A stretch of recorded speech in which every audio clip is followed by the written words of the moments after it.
गीता अध्याय 15 के श्लोक 16-17 में 3 प्रभु बताए हैं।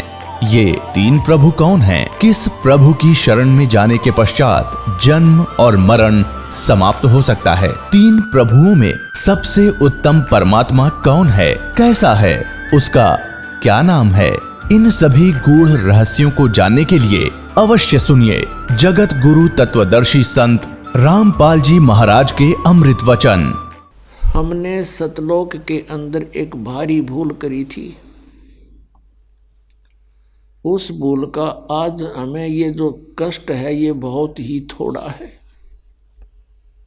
पुण्यात्माओं, जिस समय आप जी परमात्मा के तत्व ज्ञान से परिचित हो जाओगे, सभी बहन भाई बुजुर्ग बच्चे नौजवान बच्चे, उस समय आपका कलेजा मुंह को आया करेगा कि हम इतने नीच, हमें ये सजा थोड़ी है जो आज हमें दी जा रही है कुत्ते गधे सूअर बना के, और इस मनुष्य जीवन में हम कितने कष्ट उठा रहे हैं। ये संकट हमने कब मोल लिए थे, ये कब परचेज करे थे ये दुख। हम सतलोक में रहा करते थे। अब थोड़ा सा हिंट आपको सृष्टि रचना का देगा दास। पुण्यात्माओं, हम सभी सतलोक में रहा करते थे। अब परमात्मा सबसे पहले परमेश्वर कबीर देव जी अकैलोक में रहते थे, अनामी पुरुष रूप में। वहां इनके एक रोमकूप की शोभा असंख्य सूर्य और असंख्य चंद्रमा मिला दे तो भी अधिक है। उसी परमात्मा ने एक से अनेक होने का निश्चय किया। उस परमात्मा ने नीचे के 3 लोक और अपने वचन से रचे। अकैलोक से नीचे अगमलोक, अगमलोक से नीचे अलखलोक, अलखलोक से नीचे फिर सतलोक, और इन अन्य तीनों लोकों में भी परमात्मा ने अपने अन्य रूप धारण किए। अगम लोक में अगम पुरुष, अलख लोक में अलख पुरुष, और सतलोक के अंदर ये सत्य पुरुष नाम से वहाँ विराजमान हुए।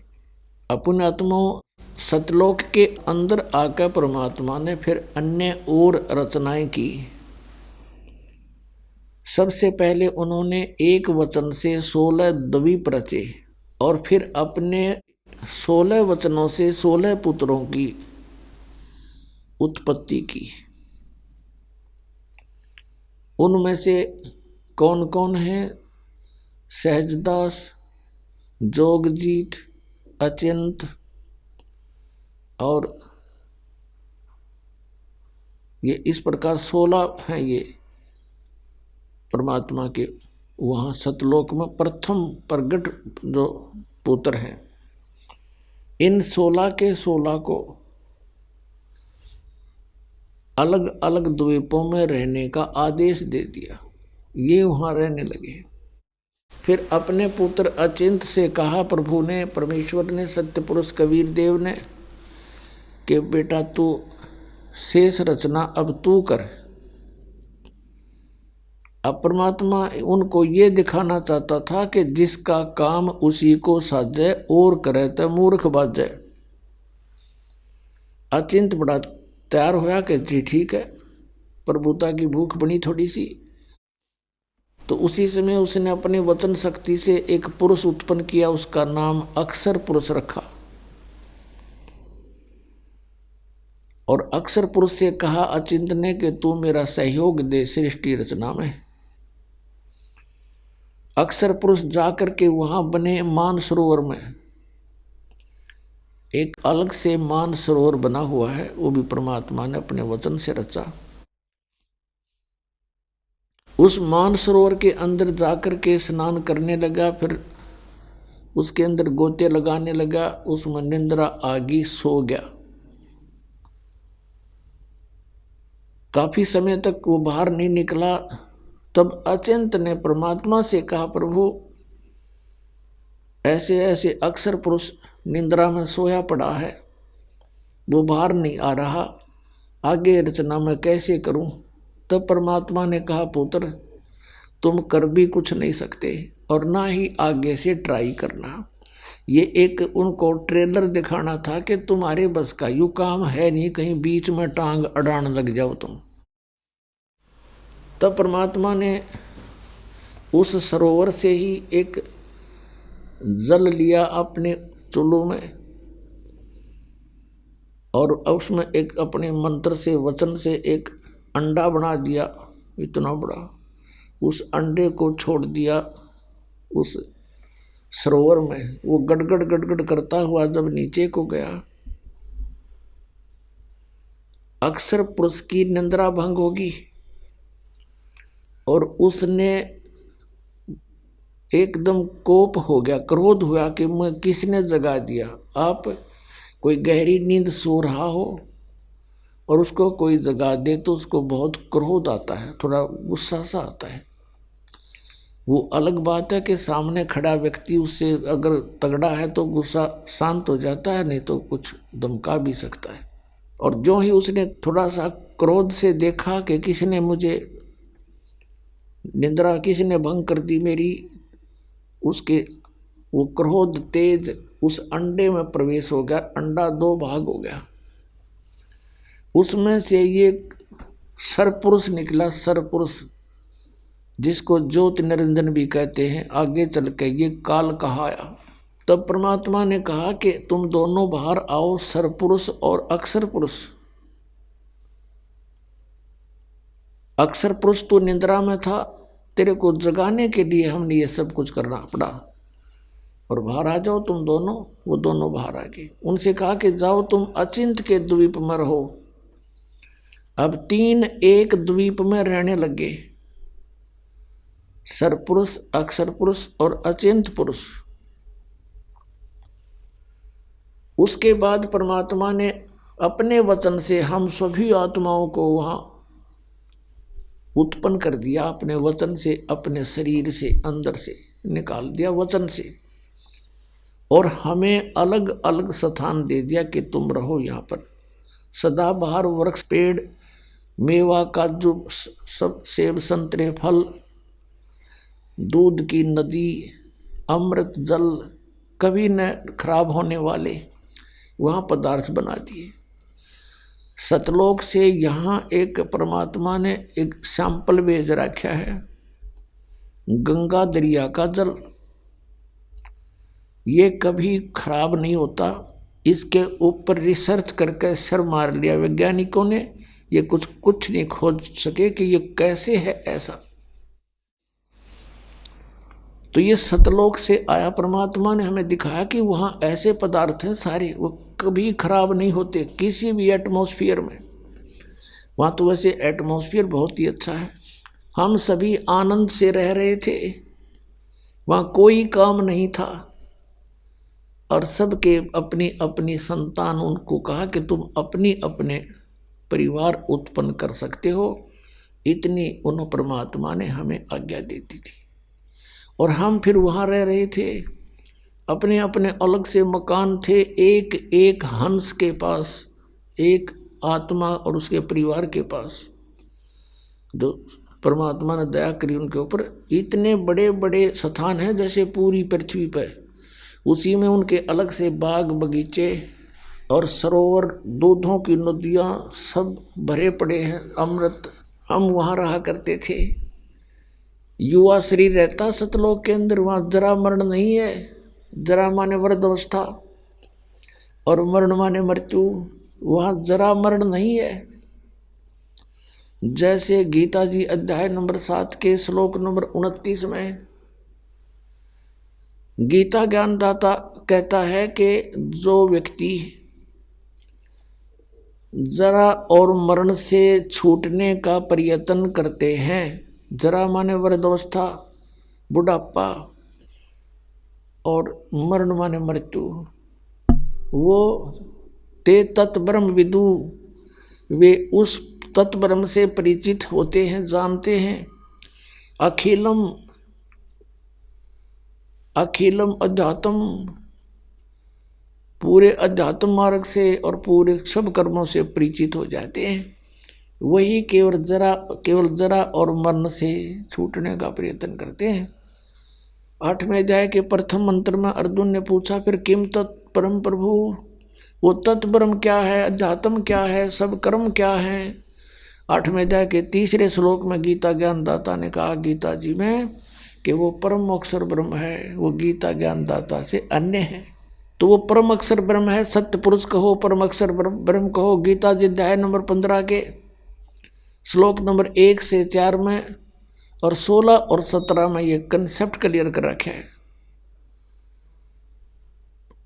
कहा कि उल्टा लटका हुआ संसार रूपी वृक्ष है, और जो संत इसको जानता है वह तत्वदर्शी संत है, पूरे विभागों सहित जानता है। तो उसमें कंसेप्ट क्लियर कर रखा है कि जो उल्टा लटका हुआ संसार रूपी वृक्ष है उसके सब विभागों को जो बता देगा स वेदविद, वो तत्वदर्शी संत है, वेद के तात्पर्य को जानने वाला है। और उसके पश्चात परमेश्वर के उस परम पद की खोज करनी चाहिए जहाँ जाने के बाद साधक फिर लौट कर कभी संसार में नहीं आते।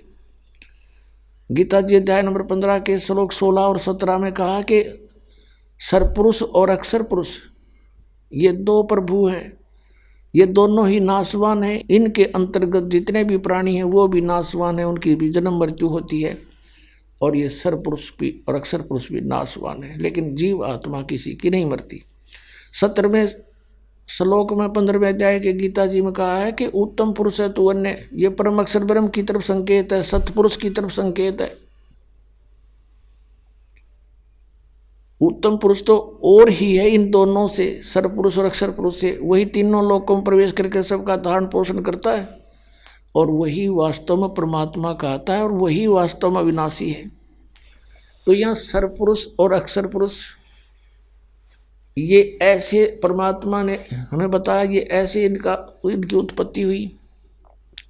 हम सभी वहाँ रह रहे थे, वहाँ जरा मरण नहीं था, बुढ़ापा नहीं था। सबसे बड़ा कैर जीव पर बुढ़ापा और फिर मौत, दोनों ऐसे जुल्म हमारे ऊपर यहाँ गुजारी रखे। और बाकी शेष जीवन में पता नहीं कितनी कितनी आपदाएं आती हैं।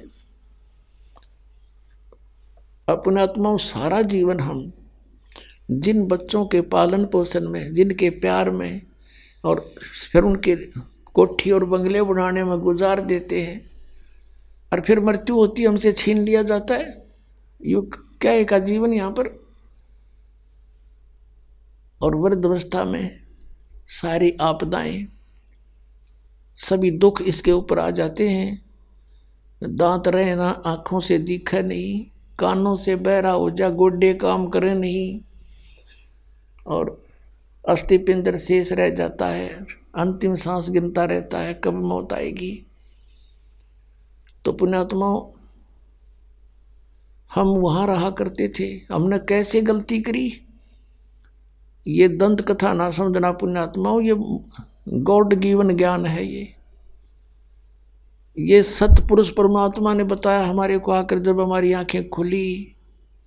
ये सत्यनारायण कथा है, ये अमर कथा है। अब कुछ दिनों के बाद क्या हुआ, हम ठाठ से रह रहे थे, कोई दुख नहीं, किसी प्रकार का कष्ट नहीं। हमारा शरीर था मनुसदृश था, और उसमें ये स्नायु यानी नाड़ी का जोड़ जुगाड़ नहीं था, 5 तत्वों से बना पुतला नहीं था, एक नूर से बना हुआ था। हमारे शरीर का वहाँ इतना नूर है, इतना प्रकाश है, जैसे 16 सूर्यों जितना प्रकाश एक अंश का आत्मा का। और परमात्मा का वहाँ हमसे घना अधिक प्रकाश है। एक रोमकूप में करोड़ सूर्य करोड़ चंद्रमा मिला दे, ऐसे सतपुरुष के शरीर का इतना प्रकाश है। एक रोमकूप में करोड़ सूर्य करोड़ चंद्रमा से अधिक रोशनी है, वो इतना समर्थ है। कुछ दिनों के बाद इस ज्योति निरंजन को एक बकवाद सूझी सरपुरुष को। इसने सोचा कि हम 3 एक द्वीप में रह रहे हैं और बाकी सभी को अलग अलग से स्थान दे रखा है। इसने खड़ा होकर के तप करना चाहा, क्योंकि तप से राज्य प्राप्त होता है। जब इसने 70 युग तक तप कर लिया, परमेश्वर ने पूछा कि भी क्या चाहता है ज्योति निरंजन सत्य पुरुष कबीर साहब ने पूछा, तू क्या चाहता है सरपुरुष? तब इसने कहा कि प्रभु ये स्थान मेरे लिए कम है पिताजी, कुछ अलग स्थान चाहिए। परमेश्वर कबीर देव जी ने इसको 21 ब्रह्मांड दे दिए वहीं सतलोक में। जैसे एक धनी पिता अपने पुत्र को 21 प्लाट बांट दे के लिए ये तेरे हिस्से के होंगे। ये उन प्लाटों में सैर सपट्टे करे, कभी उसने देखा कभी उसने देखा, बड़ा खुश हुआ। फिर इसने सोचा इसमें कुछ कंस्ट्रक्शन भी होनी चाहिए। इसने 70 युग तक फिर तप किया। फिर परमात्मा ने पूछा, बोल भाई क्या मांगता है तू? जो मांगा था तुझे दे दिया। इसने कहा पिताजी कुछ कंस्ट्रक्शन मटेरियल और दे दो, कुछ मैं रचना रचूं वो सामग्री दे दो। तब परमात्मा ने इसको 5 तत्व और 3 गुण दे दिए अगले पुत्र खेल खिलौनों से। इसके पास जब ये सारा कुछ आ गया, इसने वहाँ कुछ अलग से पहाड़ पोड़ बना दिए, झरने झुरने बना दिए। तो उसमें इसने सोचा कंस्ट्रक्शन भी हो जाएगी, लेकिन फिर अकेले का दिल नहीं लगेगा 21 प्लाटों में, मेरे साथ कुछ आत्मा भी हो। इसने ये सोचकर फिर खड़ा हो गया। और जब ये तपस्या कर रहा था, हमने कहाँ मार खाई है पुण्यात्माओं, ये सत्कर मान लेना। ये कोई डूम बाट के गीत नहीं है कि वो किसी की प्रशंसा के लिए गा रखे हों, ये परमात्मा ने आकर बता रखे हैं।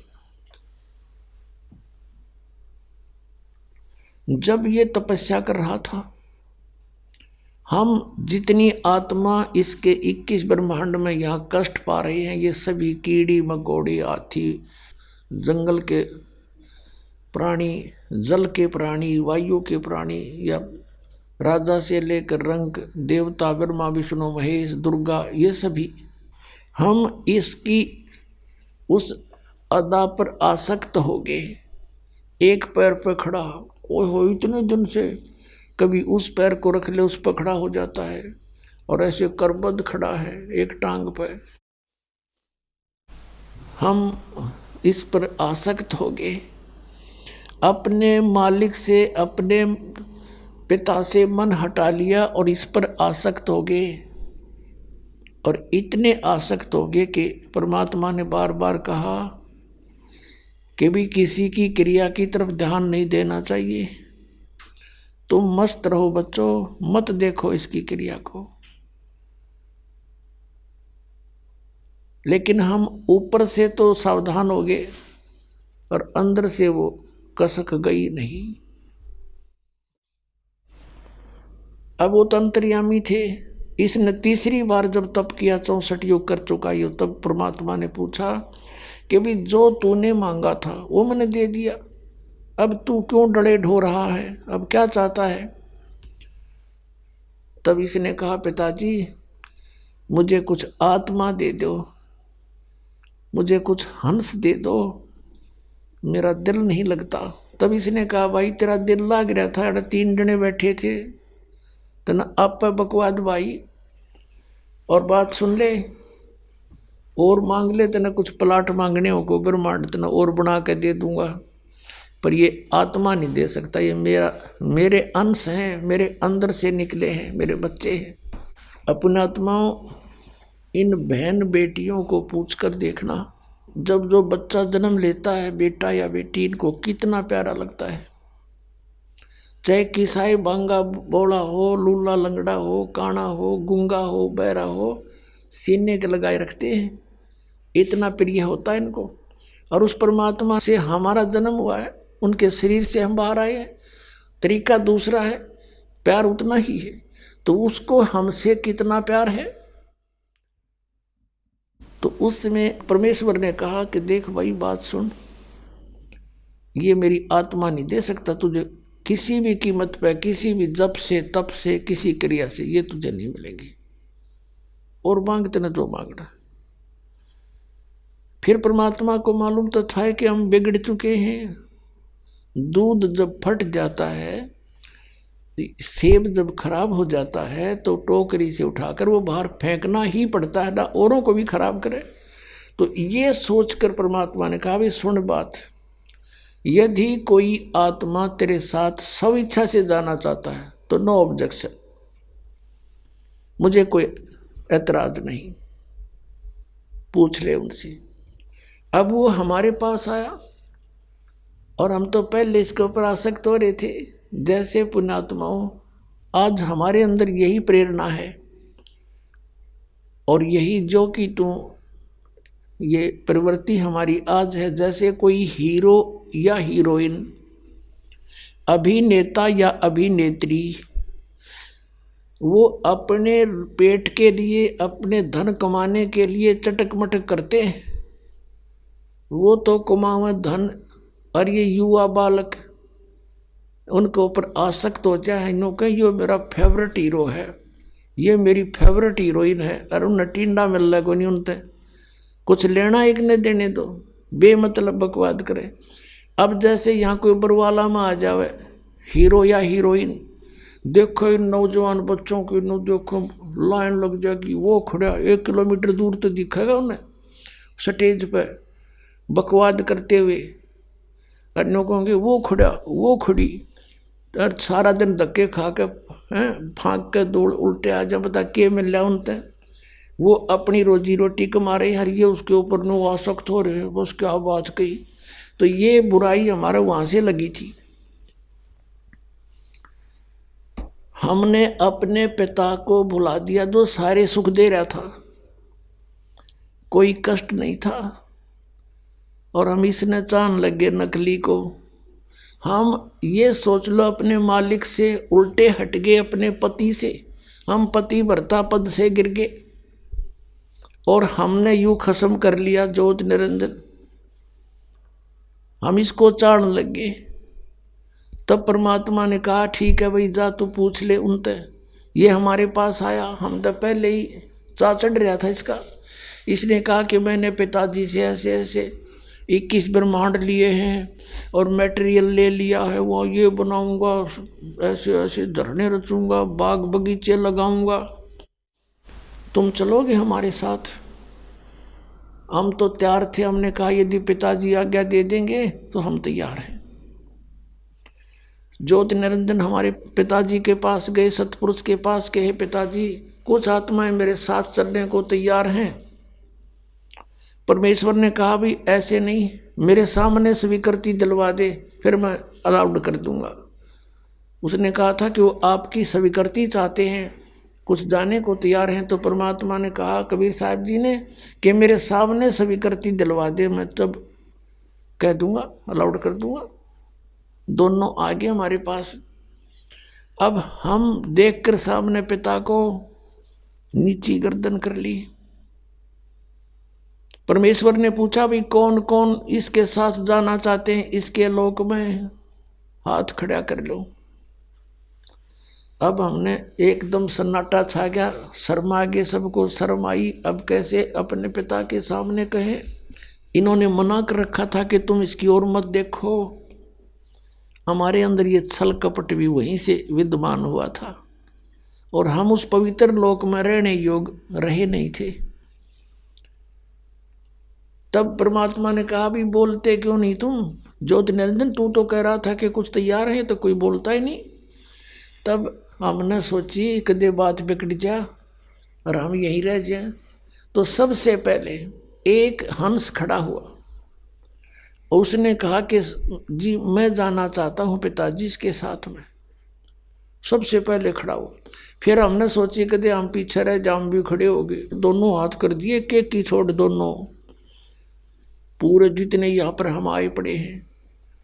तो परमात्मा ने कहा भाई ठीक है, ये सब देख लिए मैंने, जो तेरे साथ जाना चाहते हैं ऐसे नहीं भेजूंगा, इनको मैं अपने तरीके से भेजूंगा तेरे पास, ऐसे तो जा ही नहीं सकते ये, आप जाइए। अब वो चला गया अपने, वहीं ये लोग वहीं थे 21 ब्रह्मांड, उस सतलोक के एक कोने में बाहर, जैसे बाहरली दिल्ली हुआ करे ना, बाह्य दिल्ली गांव गुम से हुआ करे, ऐसे बाहर की तरफ इसको सेट कर दिया था। तब परमात्मा ने क्या किया, जिस आत्मा ने सबसे पहले स्वीकृति दी थी, खड़ा होकर के हिम्मत करी थी, उसका एक युवा लड़की बना दिया। उसके प्रजनन इंद्रिय नहीं लगाई थी। वो परमात्मा देखना चाहते थे कि इसमें और कितना कमीनापन है ज्योति निरंजन में, ये यहाँ इस लोक में रहने के योग अब रहा है या नहीं। और जितने हम थे हम सभी को सूक्ष्म रूप बीज रूप में करके उसका नाम प्रकृति रख दिया। प्रकृति जिसको माया भी बोलते हैं, आदि माया भी कहते हैं और इसको दुर्गा भी कहते हैं। इसके शरीर में हम सभी को प्रवेश कर दिया बीज रूप में, सूक्ष्म रूप में। पुण्यात्माओं, आज इस वैज्ञानिक युग में हम आसानी से समझ सकते आध्यात्मिक मार्ग को। जैसे आप सुनते हो कई बार डॉक्टरों से कि किसी व्यक्ति के कुछ जीवाणु होते हैं, वो इतने रहने चाहिए, जैसे 50 लाख रहने चाहिए जीवाणु एक ग्राम में, 1 mg ब्लड में। बताओ 50 लाख जीवाणु 1 mg ब्लड में, इतने को में फिर कितने अंदर है हमारे जीवाणु, गिनती नहीं होती। तो ऐसे परमात्मा ने सभी के सभी इसके अंदर फीड कर दिए सूक्ष्म रूप में। और इसको कहा बेटी दुर्गा को कि बेटी मैंने तुझे शब्द शक्ति दे दी है, वचन शक्ति दे दी है। और जितने भी जीव कहे, ज्योति निरंजन कहे, तू वचन से उत्पन्न कर सकती है नर और मादा। एक बार बोल देगी उतने ही एकदम में बाहर खड़े होंगे। और अपने पुत्र सहजदास से कहा, जो सबसे पहले 16 उत्पन्न किए थे उनमें से एक सहजदास है। उसे कहा कि जा अपनी बहन को ज्योति निरंजन के पास छोड़िया और उसको बता देना कि इसको पिताजी ने शब्द शक्ति दे दी है, जितने जीव तू कहेगा ये उत्पन्न कर देगी। सहजदास ने जाके संदेशा सुना दिया, लड़की को वहां छोड़कर आ गया अपनी बहन को। अब इस प्रकृति देवी ने, प्रकृति यानी दुर्गा का रूप निखरा हुआ था युवती होने के कारण। अब इस ज्योति निरंजन के मन में वहां फिर दोष उत्पन्न हुआ। ये सभी हम प्राणियों के अंदर यहाँ भी विद्यमान है। ये बीमारी वहां से लगी थी अपने सारी। अकेली लड़की को देखकर उसके साथ बदतमीजी करने की नीयत, उसी का गुण हमारे अंदर विद्यमान है। उसने सुंदर लड़की को देखकर एकदम आव भाव बदल गए। लड़की भी पहचान गई कि इसके मन में दोष आ चुका है। तब उस लड़की ने अपनी इज्जत रक्षा के लिए कहा कि ज्योति निरंजन, हे सरपुरुष, हे बड़े भाई, देख तू मेरा बड़ा भाई, मैं छोटी बहन तेरी उत्पत्ति पिता ने अपने वचन से की थी, अंडे से, और हमारी उत्पत्ति भी उन्होंने की है। तू हमारा बड़ा भाई, हम तेरे छोटी बहन। अब भाई बहन का ये काम अच्छा नहीं, महापाप होगा, तू जुल्म ना करे। तब उसने एक नहीं सुनी, बहुत आगे बढ़ गया। अब अदर तरीके से मुंह खोल लिया बकवाद करने के लिए, हवस में अंधा हो गया। तब लड़की ने छोटा सूक्ष्म रूप करा अपनी सिद्धि से, और इसके मुख के माध्यम से पेट में रक्षा, अपनी इज्जत रक्षा के लिए पेट में चली गई। और वहाँ से परमात्मा से प्रार्थना की, हे परमेश्वर, हे पिताजी, ऐसे ऐसे मेरे साथ इसने जुल्म करना चाहा। और इस लड़की ने बता दिया था कि मेरे पास पिता की दी हुई जो शब्द शक्ति है, वचन शक्ति है, तो जितने जीव कहेगा मैं उत्पन्न कर दूंगी, पर नहीं माना था। तब लड़की ने कहा, पिताजी इसने मेरे साथ ऐसा जुल्म किया, मेरी रक्षा करो, मेरी रक्षा करो। परमेश्वर वहां पहुंच गए अपने पुत्र जोगजीत के रूप में।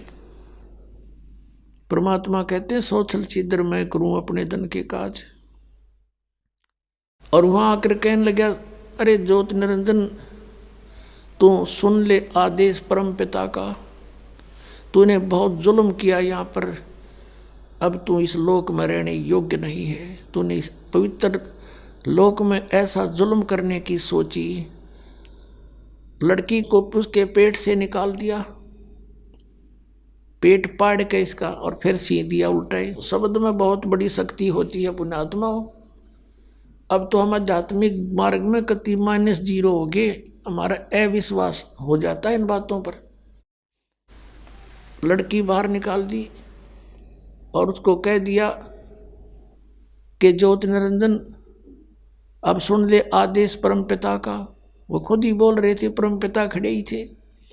आज के बाद तेरा नाम काल होगा, 1,00,000 मानुष शरीरधारी प्राणियों का नित आहार करेगा और 1,25,00,000 की उत्पत्ति किया करेगा। और तू निकल जा यहाँ से, इस लोक में रहने योग्य नहीं है। ले जा तेरे 21 ब्रह्मांड को, यहाँ से चला जा बहुत दूर और निकल जा। दुर्गा तू भी, तुमने इसके साथ रहने का प्रॉमिस किया था और खाओ धक्के तुम। अब देगा तो नहीं, यो टिंडे ले जाओ जिसके ऊपर आसक्त हुए थे। इतना कहा था कि 21 ब्रह्मांड विमान की तरह चल पड़े वहां से। अब इसने अपनी गलती की कुछ एहसास हुआ। जोग जीत रूप में खड़े परमात्मा से कहा कि बड़े भाई मेरी माफी करवा दो, पिताजी से मेरी अर्ज कर दो कि मुझे क्षमा कर दे। जोगजीत ने कहा भाई मेरे को आदेश जीतना था, तेरे तो बता दिया, अब जाइए यहाँ से। इतना कहकर वो चल पड़ा। आगे आकर सहज दास का द्वीप है, जब इसके 21 ब्रह्मांड आ रहे थे, इसने वहाँ विमान को रोका थोड़ी देर और कहा सहज दास मेरी अर्ज कर दे पिता परमात्मा थे, मेरी क्षमा याचना कर दो, प्रार्थना कर दो। सहज दास कहने लगा भाई डट जाते, रुक जा थोड़ी सी देर। सहज दास वहाँ से गया भगवान, क्योंकि वहाँ बहुत लंबा चौड़ा क्षेत्र है और वहाँ उनके मन अपने अपने विमान अपना शरीर आसानी से कहीं कितनी स्पीड से उड़ा के जा सकता है। पहुँच गए सतलोक के आखिरी छोर में, जहाँ परमात्मा विराजमान है, ध्रुवलोक के तीसरे पृष्ठ पर यानी अंतिम छोर पर।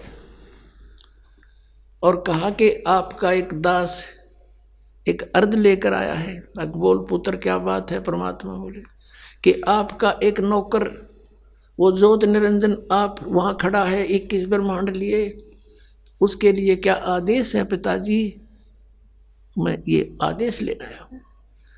वो कुछ कह रहा कि मुझे माफ़ कर दे। परमात्मा ने कहा कि इसको भेज दे मन कर्म वचन से, ये दुष्ट यहाँ नहीं रहना चाहिए, इसको निकाल यहाँ से, भगा दे और जा वापस। इतना कहते तुरंत वापस आ गया सहजदास और कहा भाई मैंने तो अर्ज करी थी, पर तू जा बड़भागी, यहाँ से निकल, मन नहीं पटवा होगा तू, भाग जा से। तो वहाँ से 21 ब्रह्मांड लेकर 16 शंख कोश की दूरी पर ये आ गया। वहाँ ये ब्रह्मांड रुक गए और फिर अपने आप मालिक के विधान से वो घूमने लगे, वहाँ चक्कर काट रहे। अब इस ज्योत निरंजन ने कहा दुर्गा से, प्रकृति से, कि अब मेरे साथ जो होना था हो लिया, अब मैं किसी की नहीं मानूं, अपनी मन मर्जी करूंगा।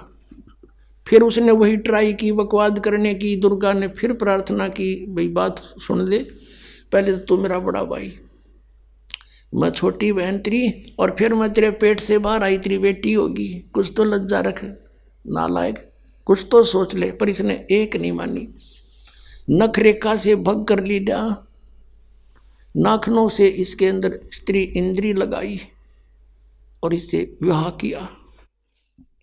3 पुत्रों की उत्पत्ति की, रजगुण ब्रह्मा, सतगुण विष्णु, तमगुण शिव जी की। अपने आत्माओं, एक बार ये दास किसी कामवश एक तहसील ऑफिस में गया हुआ था। वहाँ जहाँ रजिस्ट्रियाँ होती हैं और वहाँ एक नंबरदार था। नंबरदार होते हैं वहाँ गवाही देने लिए बैठे रहते हैं, 10-20 रुपये लिया करते थे वो, कहीं दस्तखत करने होते। वह बैठे बातें कर रहे, अब पे कोई बात चल गई, वैसे ऐसे एक गोत्र की लड़की से उसी गोत्र के लड़के ने विवाह कर लिया, या कोई उनकी माँ का गोद में ला था, क्यों कर गया था। उसके ऊपर पंचायत पंचूत होने लग रही थी, पेपरा मारी थी, उस पर डिस्कस हो रहा था। वो एक बूढ़ा नंबरदार ने बोला, भाई पहले तो देखो बात सुनो, मैं अपनी बताता हूँ कि मेरे 3 ब्याह हो लिए। पहला ब्याह हुआ, कोई बालक नहीं हुआ, उसकी मृत्यु होगी। दूसरा ब्याह हुआ, एक पुत्री होते, उसकी मृत्यु होगी। अब तीसरा ब्याह है मेरा, और तीनों बार में पंडित ने फेरे करवाए। तो सबसे पहले हमको बाण भाई बनाया कि काश्यप गोत्रा काश्यप गोत्री, यहाँ से शुरू करें ये मंत्र बोलना। तो परमात्मा ने कहा गरीबदास जी ने कि काश्यप गोत्रा काश्यप गोत्री पंडित शाखा लाया और कोई तत्वेता ज्ञानी जाने बाण ब्याह घर लाया।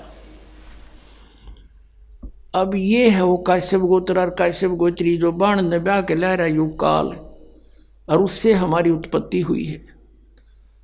तो वो जो कहता भाई नो नहीं समझ में आ रही मेरे आज तक यो काश्यप गोत्र और काश्यप गोत्री क्योंकि हमने बाण भाई तो युड़े बना कर चल रहे हैं। तो अब परमात्मा ने बताया कि काश्यप गोत्रा काश्यप गोत्री ये कहते से पर इन्हें पता खक भी नहीं ये किस लिए बोल रहे हैं, किसके विषय में कह रहे हैं। काश्यप गोत्रा काश्यप गोत्री पंडित शाखा लाया और कोई तत्वेता ज्ञानी जाने बाण ब्याह घर लाया। अब पुण्यात्माओं, अभी तक पहली बार कोई व्यक्ति कोई श्रद्धालु इस कथा को सुनता है। विशेषकर पहले जब दास सुनाया करता था सामने वाला न्यू हंसा करता अंदर अंदर और फिर न्यू कहता क्यों गप्पे मारे है, या भी कोई बात हुई या कोई कथा हुई। अरे इतनी नारी कोई कथा को ना पृथ्वी पे, क्योंकि उनको ये नहीं मालूम था कि ये प्रमाणित है। पुण्यात्माओं 600 वर्ष पहले मालिक ने सतपुरुष ने कबीर देव जी ने आके एक धानक रूप में जुलाहे रूप में सहशरीर आए थे और सहशरीर गए थे। ये परमात्मा पूर्ण ब्रह्म है, सारी सृष्टि की रचना है। उस समय इन्होंने 600 वर्ष पहले अपनी वाणी में ये वचन बोले थे और परमात्मा यही बताया करते थे। लेकिन ये ब्राह्मण लोग यानी हमारे ऋषि गुरु पवित्र हिंदू धर्म के इस बात की घनी काली मान गए कि ये झूठ बोलता है, ब्रह्मा विष्णु महेश नासवान है, इनकी माता है, इनका पिता है, ये तो अजर व अमर है, सर्वेश्वर है, महेश्वर है, किसी ग्रंथ में नहीं लिखा है। तो उस समय हमारे पूर्वज अशिक्षित थे, शिक्षा केवल एक ब्राह्मण वर्ण ही अधिकारी था उसके ग्रहण करने का। तो उनकी दाल गली रही और परमात्मा 600 वर्ष आए थे पहले। यदि वो उस समय ये टांग ना अड़ाते, हमें मिसगाइड नहीं करते, तो हमें सारा काम सुलझा सलझा मिलता आज के दिन। आज दास के साथ जो इतना संघर्ष चल रहा है, इतनी परिश्रम कर रहा है, 4-4 घंटे सत्संग, 5-5 घंटे सत्संग, और फिर सदग्रंथों को पढ़ना, उनको निष्कर्ष निकाल के आपके समक्ष करना, ये नहीं करना पड़ता। लेकिन उस समय इन्होंने किसी ने परमात्मा के इस तत्व ज्ञान पर विश्वास ना किया और ना करने दिया। तो पुण्यात्माओं, एक बात हमारे और बढ़िया होगी कि आज हम परमात्मा को पहचान सकते हैं कि जिसको ये अशिक्षित कहा करते कबीर तो अशिक्षित है, ये क्या जाने वेदों और गीता और पुराणों के बारे में, क्योंकि वो संस्कृत भाषा में है, ये झूठा है। और उस परमात्मा ने 600 वर्ष पहले ये बता दिया था कि ब्रह्मा विष्णु महेश नासवान है, इनके माता पिता हैं, इनका जन्म मृत्यु होता है। 600 वर्ष पहले परमात्मा कबीर जी ने जो वाणी बोली थी पवित्र कबीर सागर के अंदर विद्यमान है। आप देखिएगा, प्रथम खंड कबीर पंथी भारत पथिक स्वामी युगलानंद बिहारी द्वारा पुरस्कृत। और ये कहाँ से छपा है? प्रकाशक एवं मुद्रक हैं खेमरा श्री कृष्ण दास प्रकाशन, अध्यक्ष श्री वेंकटेश्वर प्रेस, खेमरा श्री कृष्ण दास मार्ग, मुंबई से। अब इसके अंदर हम आपको दिखाते हैं सृष्टि रचना। ये है ज्ञान बोध नामक एक अध्याय है और ये बोध सागर एक खंड है। ये देखिएगा 21 पृष्ठ पे नीचे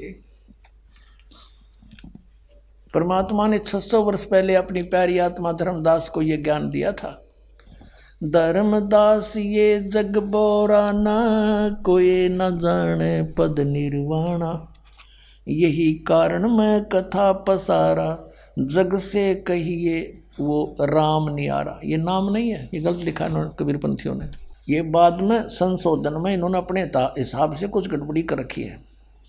यही ज्ञान जग जीव सुनावो, सब जीवों का भरम नसाओ, अब मैं तुमसे कहूँ चिताई, तेरे देवन की उत्पत्ति बाई। तीनों देवताओं ब्रह्मा विष्णु महेश की अब तुझे उत्पत्ति बताता हूँ।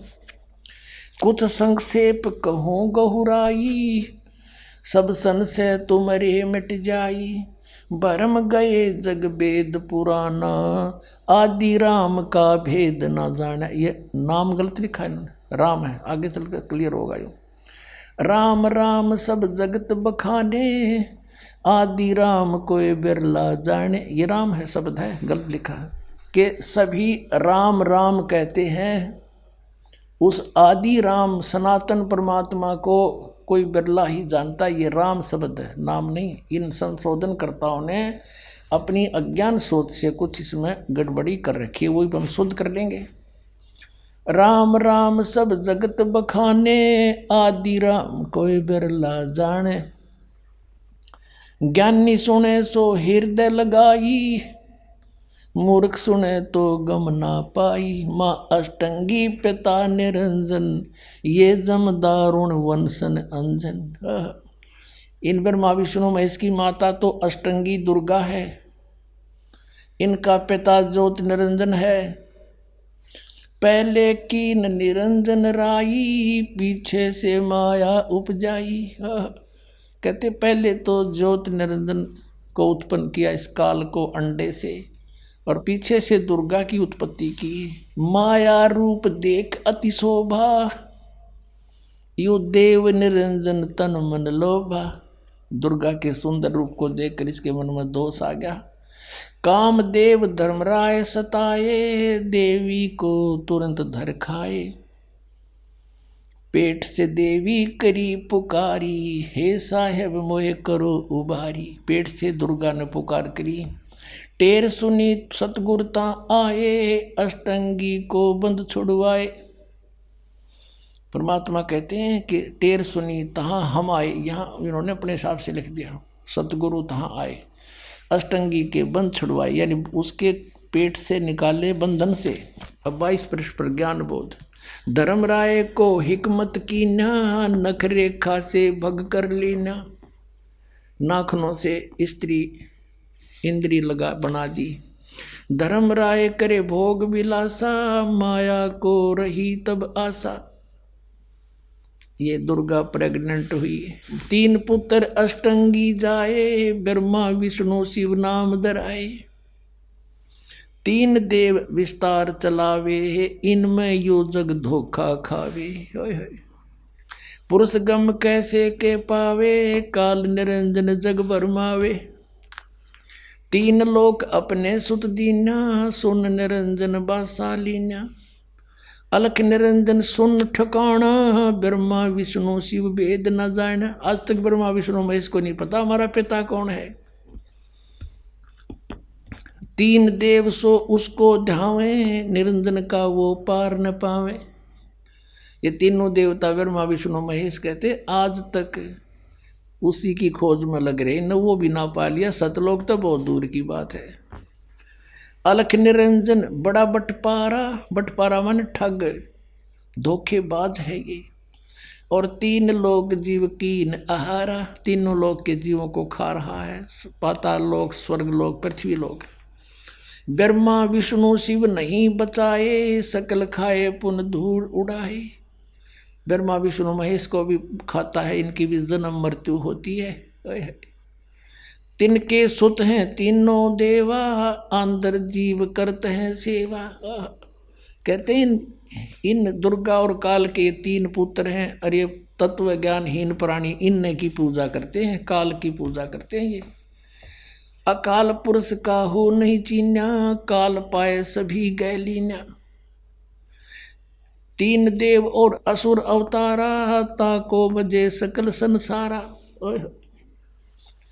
3 देवताओं को, और फिर जैसे राम के साथ रावण की भी गिरले महिमा गाँव है, कहते हैं असुरों को भी गिरले बजे ये। और 3 गुणों का ये विस्तारा, धर्मदास मैं कहूँ पुकारा। तीनों गुण, रजगुण ब्रह्मा, सतगुण विष्णु, तम गुण शिव जी।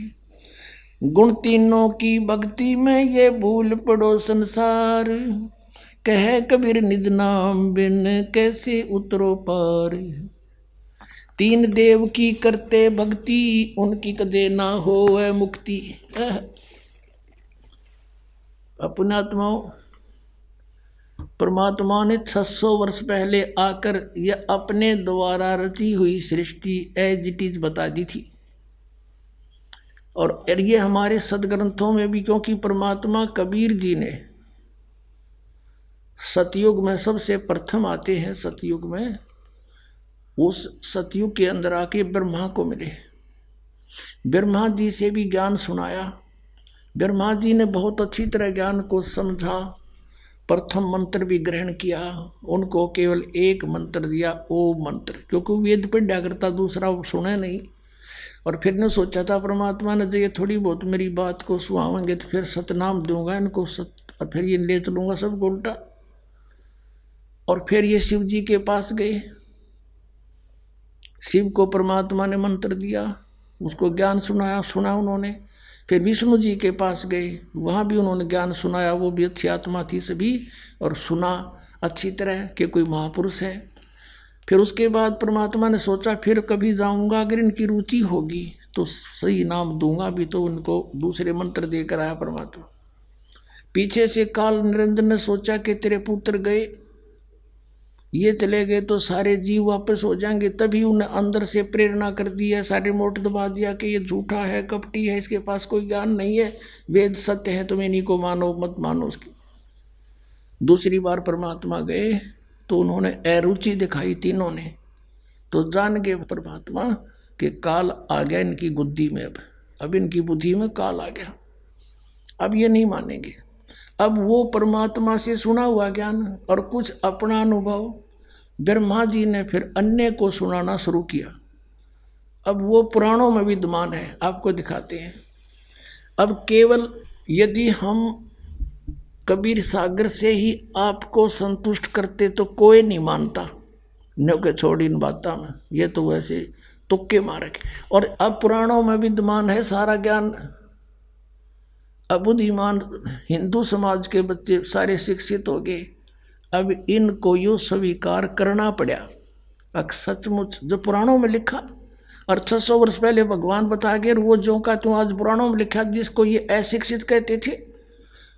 और परमात्मा वैसे तो वो तो अंतर्यामी है, सब भाषाओं को जानते हैं, जानबूझकर मालिक अक्सर ज्ञानहीन रहे कि कोई नू ना सोचा कबीर जी ने ये पढ़ ली होंगी, कुरान पुराण वेद पुराण पढ़ लिए होंगे। और अब इससे हम भगवान पहचान सकते हैं कि परमात्मा जिसको अज्ञानी कहते वो महाज्ञानी, सब वेदों और गीता और पुराणों को जानकार थे, वो तो परमात्मा थे।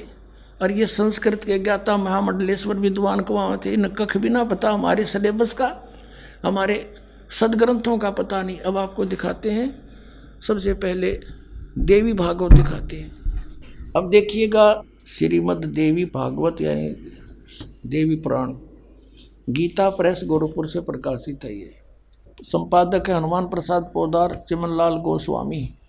ये कहाँ से छपे हैं? प्रकाशक एवं मुद्रक है गीता प्रेस गोरखपुर, गोविंद भवन कार्यालय कोलकाता का संस्थान, ये यहाँ से छपा है। 123 पृष्ठ पे ये तीसरा स्कंद। यहाँ पर भगवान विष्णु अपनी माता दुर्गा की महिमा स्तुति कर रहे हैं। तुम शुद्ध स्वरूपा हो, यह सारा संसार तुम्ही से उद्भासित हो रहा है। मैं ब्रह्मा और शंकर हम सभी तुम्हारी कृपा से विद्यमान हैं। हमारा आविर्भाव जन्म, आविर्भाव माने जन्म, तिरोभाव माने मृत्यु हुआ करता है। केवल तुम ही नित्य हो, जगत जननी हो, प्रकृति और सनातनी देवी हो। प्रकृति दुर्गा को कहते हैं, ये स्पष्ट लिखा है। भगवान शंकर बोले, देवी यदि महाभाग विष्णु तुम्ही से प्रकट हुए हैं, उनके बाद उत्पन्न होने वाले ब्रह्मा भी तुम्हारी बालक हुए, फिर तमोगुणी लीला करने वाला शंकर क्या मैं तुम्हारी संतान नहीं हुआ? अर्थात मुझे भी उत्पन्न करने वाली तुम ही हो शिवे। संपूर्ण संसार की सृष्टि करने में तुम बड़ी चतुर हो। इस संसार की सृष्टि, स्थिति और संहार में तुम्हारे गुण सदा समर्थ हैं। उन्हीं तीनों गुणों से उत्पन्न हम ब्रह्मा विष्णु एवं शंकर नियमानुसार कार्य में तत्पर रहते हैं। अब आप जी ने ये पवित्र श्री देवी भागवत देखा, श्रीमद् देवी भागवत यानी देवी पुराण में 5 कंसेप्ट क्लियर हो गए। ब्रह्मा विष्णु महेश की जन्म मृत्यु होती है, ये अविनाशी नहीं है। इनकी माता दुर्गा है। दुर्गा को प्रकृति भी कहते हैं। 3 तो ये हो गए। चौथा ये है कि रजगुण ब्रह्मा, सतगुण विष्णु, तमगुण शिव जी है। और 5वां ये हो गया कि ये ब्रह्मा विष्णु महेश केवल वर्क डन ही दे सकते हैं, ये किसी का संकट निवारण नहीं कर सकते। जैसा जिसका कर्म है वैसा ही देंगे, पुण्य भी पाप भी। केवल परम अक्षर ब्रह्म सतपुरुष कबीर साहब वो परमात्मा है जो हमारे भाग्य के लेखों को बदल सकते हैं, बुरों को। अब देखो, यदि कबीर सागर को अकेले को पढ़ा कर आपको सुनाता तो कोई विश्वास नहीं लाता। अब आपके समक्ष जो 600 वर्ष पहले भगवान बोल कर गए थे वो वचन, आज सदग्रंथों ने उनको सेकंड किया, समर्थन दिया। तो इससे पुण्यात्माओं बहुत आसान हो गया आपको भगवान को पहचानना, जिसको ये अशिक्षित अज्ञानी कहा करते थे। और इस संस्कृत भाषा के जानने वालों को हमारे पूर्वज बड़े विद्वान महापुरुष महर्षि बड़े पहुँचे हुए मानते थे। न कख नहीं पता था, सदग्रंथों को भी नहीं परिचित थे। ये आज तक हमें नहीं बता सके ऋषि महर्षि ब्रह्मा विष्णु महेश नाशवान है या अविनाशी है। इनके माता पिता भी हैं और सदग्रंथों में लिखे, इनकी जीवनी में लिखे, तो ये कख नहीं जाने थे। लोक वेद सुनाया करते थे। अब दिखाता हूँ आपको। अब देखिएगा, श्री शिव पुराण में गीता प्रेस गोरखपुर से प्रकाशित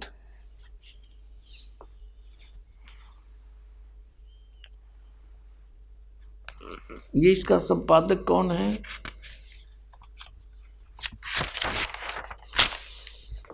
हनुमान प्रसाद पोदार, ये है इसका संपादक। और ये कहाँ से छपा है?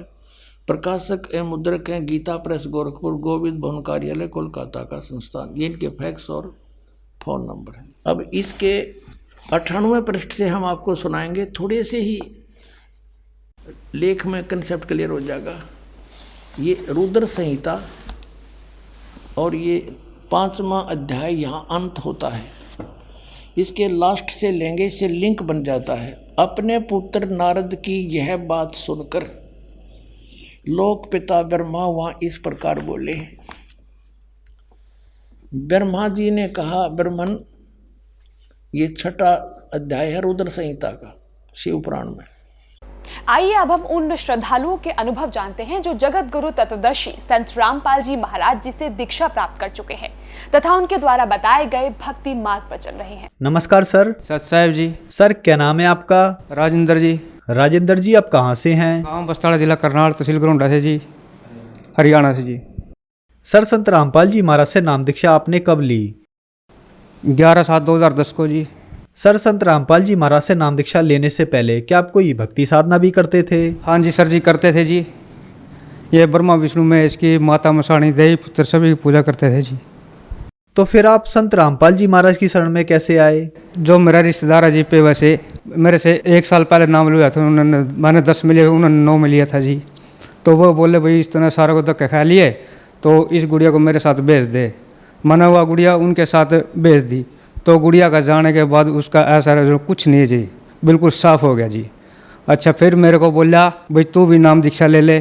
तो परमात्मा ने रजा करी, मालिक ने, बंदी छोड़ सतगुरु रामपाल जी महाराज ने। तो मैंने भी अपना फार्म भर दिया जी। वहाँ फार्म भरने के बाद संत रामपाल जी महाराज से नाम उपदेश ले लिया जी।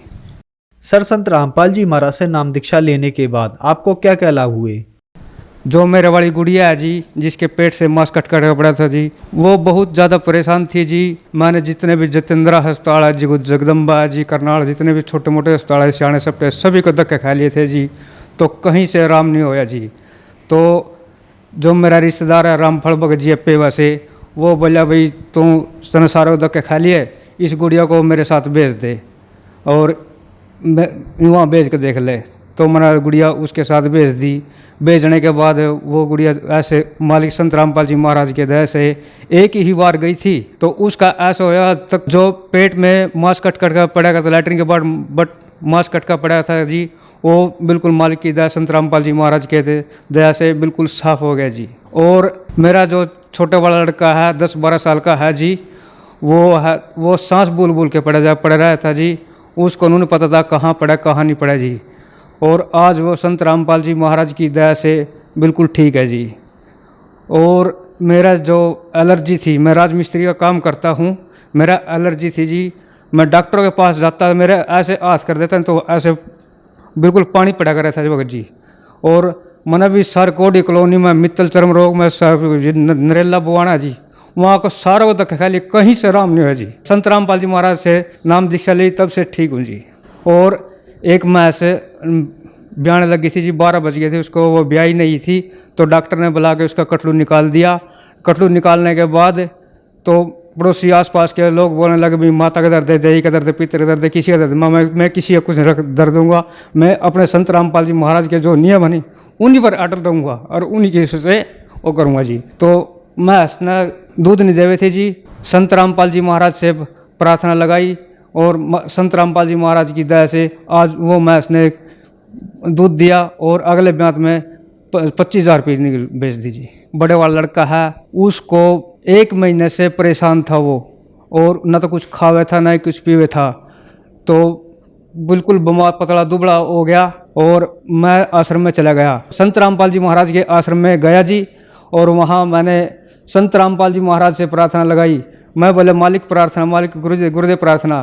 तो गुरुजी खड़े हो गए, वहाँ बोल बेटा क्या बात है। माँ गुरुजी ऐसे ऐसे करके इसको पूरा 1 महीने ले, ना कुछ खाता जी ना कुछ पीता जी, बीमार है जी और ठीक नहीं होता। गुरुजी संत रामपाल जी महाराज ने लड़के के 2 बार सिर पे हाथ रखा और बोले बेटा कहाँ है इसका बुखार, कहाँ है बुखार। तो मालिक की दया, संत रामपाल जी महाराज की दया से आज वो लड़का बिल्कुल स्वस्थ है जी। मकान मेरा सिर पे एक कोठड़ा था जी, अब मेरे को इतनी परेशानी थी जी, और संत रामपाल जी महाराज की दया से आज मेरे पास 2 कमरे और डंगरों का लैट्रिन बाथरूम, मालिक की दया से पूरी मौज है जी। अभी की बात है जी, मैं अभी ताज़ी बात बताता हूँ जी। मेरा वाला बड़ा लड़का जो मैंने अभी बताया, मैंने वो पीड़िया था, उसी की बात है जी। दोबारा से उसका करंट लग गया था, प्रेस अपनी वर्दी पे प्रेस कर रहा था, तो पता नहीं मालिक के कैसे हुआ, उसका करंट लग गया बिजली के कारण। तो करंट लगने के बाद लड़का अचेत हो गया, कम से कम भी 15-20 मिनट अचेत रहा। उसके हाथ पर ऐसे मुड़ गए थे और बिल्कुल चमकती वैसा खत्म है। तो और मालिक की दया से आज वो बिल्कुल स्वस्थ है जी। हमने उसको जल प्रसाद दिया और चरणामृत दिया, संत रामपाल जी महाराज की दया से बिल्कुल सही है लड़का जी। वो सर क्या आप नशा भी करते थे? हाँ जी, बिल्कुल नशा करता था जी। दारू में पीता था जी, हुक्का पीता था जी, बीड़ी पीता था जी। और घर में ऐसा जी, घर में चाहे नून के कांडे नहीं हो, शाम को मैं देखता ठेका कहाँ से है। और घर के परेशान होते थे, बच्चे बहुत ज़्यादा परेशान होते थे जी।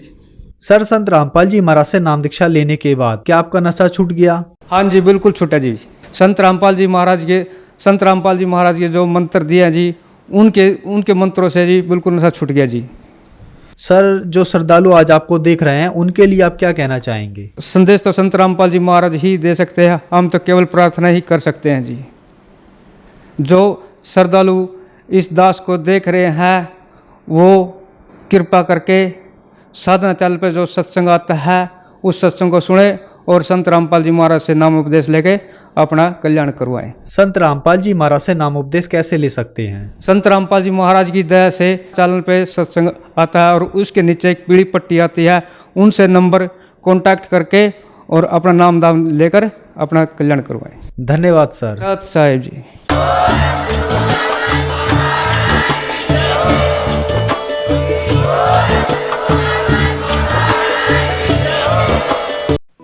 आप सुन रहे थे जगत गुरु तत्वदर्शी संत रामपाल जी महाराज के मंगल प्रवचन।